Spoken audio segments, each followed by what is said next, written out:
Greetings everybody for my kitchen video.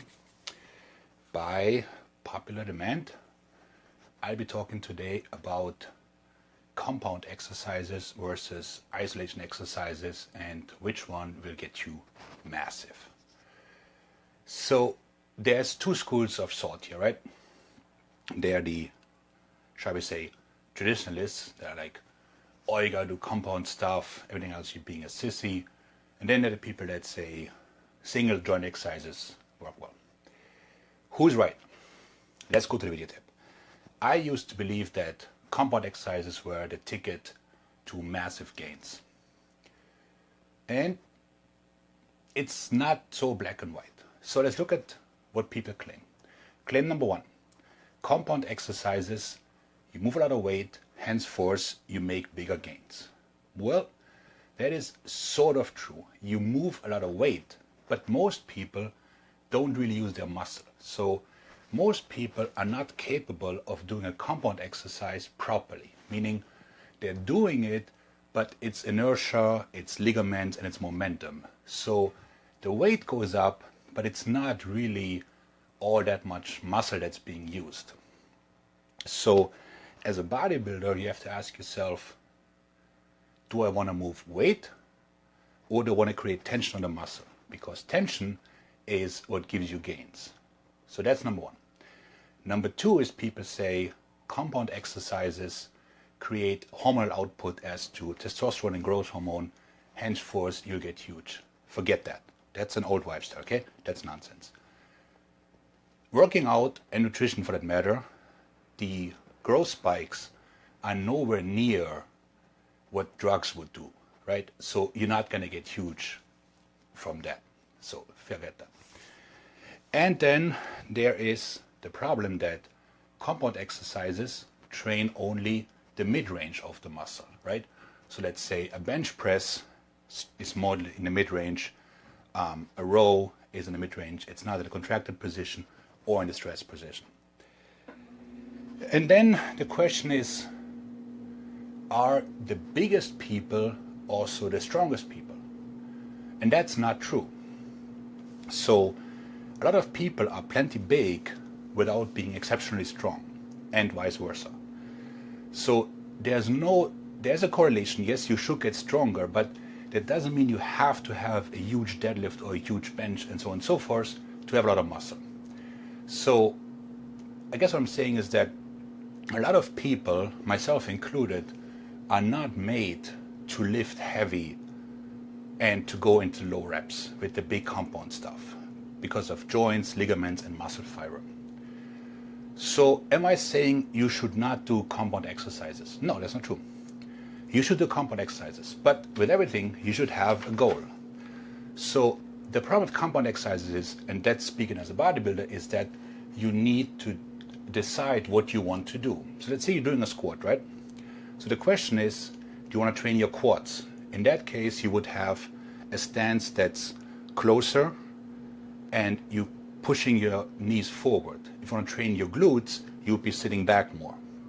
Let's say you're doing bench, then the decision would be, okay, I'm having an inward intention as I want to train my pecs, versus I'm more in a closed position, hands downward, I want to train my tris and shoulders.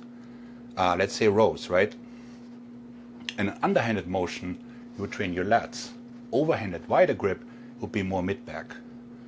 Deadlift, same thing, right? If you go in a very, very strict position, then you would be more working your lower back. If you move your glutes backwards, it would be more glutes and hamstrings.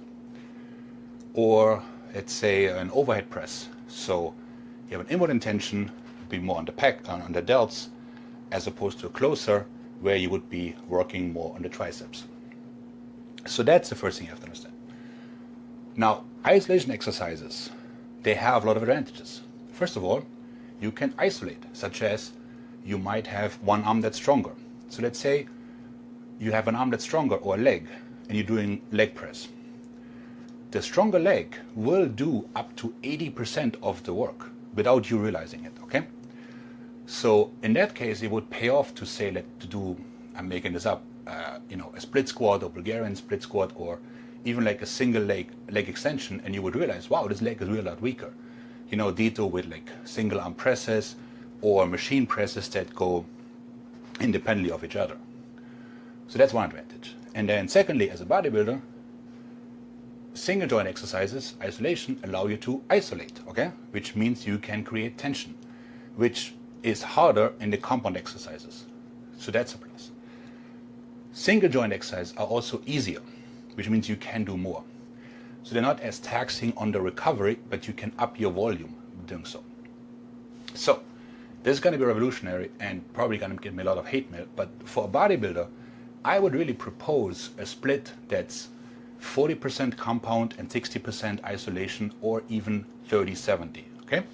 The reason being, like I said, most people are not very good at compound exercises, meaning they're using the weight, but it takes a toll on the recovery, it takes a toll on the joints, on the ligaments, and so on and so forth. Secondly, they're not really isolating the muscle, so they're training everything a little bit, but nothing really. And lastly, the risk of injury can be rather big. So by adding more isolation exercises, you can add more volume. Say hi to my daughter, Annelie. Hi. Hi. And you can also, have more volume, and you can train more often, and most importantly, you can create more tension. And lastly, like I said before, compound exercises only train the mid-range of the motion. But we talked about this. The strength curve goes like this. So each muscle has the stretch position, the mid-range, and the flexed. So if you add an isolation exercise, you can train the bookends of the strength curve, meaning everything gets better and you get bigger. So as always, you have to use your head. Don't fall into, well, Arnold did this or this guy did that. That's a story, okay? Nobody cares, not a study, okay? You want to be, your own person, and you make a judgment as to, this exercise doesn't work for me, but this I feel, and this I get tension, henceforth, that's how I build my workout. So, compounds are fine, but you're not a power lifter, okay? So use them in a sense that you're saying, okay, I'm using this compound to train this particular muscle, not to lift a lot of weight, because those are two different things. And the sooner you understand this, the better you will be as a bodybuilder. And the less likely you get to it, you'll be injured, okay? With that, everybody, you have a great rest of Saturday. And if I don't see you next year.